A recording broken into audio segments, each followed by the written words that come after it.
নমস্কাৰ ছাৰ বাইদেউসকল, এক বিশেষ শেহতীয়া খবৰ য'ত অসম কেবিনেটত চৰকাৰী কৰ্মচাৰীসকলৰ লগতে পেঞ্চনাৰসকলৰ কাৰণে এক গুৰুত্বপূৰ্ণ শেহতীয়া খবৰ প্ৰকাশ পাইছে, য'ত সকলো চৰকাৰী কৰ্মচাৰীসকলৰ লগতে পেঞ্চনাৰসকলে উপকৃত হ'ব হয় ছাৰ বাইদেউসকল।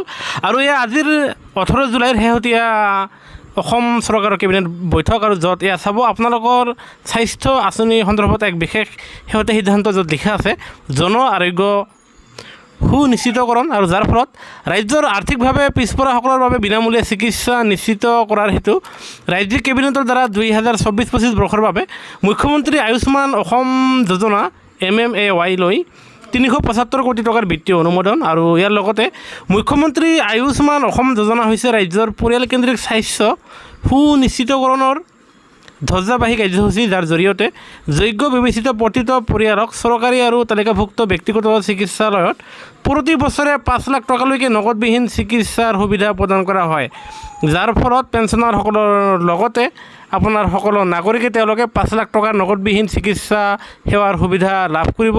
আৰু এই আঁচনিখনে 36 লাখ পৰিয়ালক সামৰি লৈছে, আৰু এয়া নিশ্চয় অসম কেবিনেটত কৰ্মচাৰী আৰু পেঞ্চনাৰসকলৰ কাৰণে 5 লাখ টকা নগদবিহীন চিকিৎসাৰ এক গুৰুত্বপূৰ্ণ খবৰ।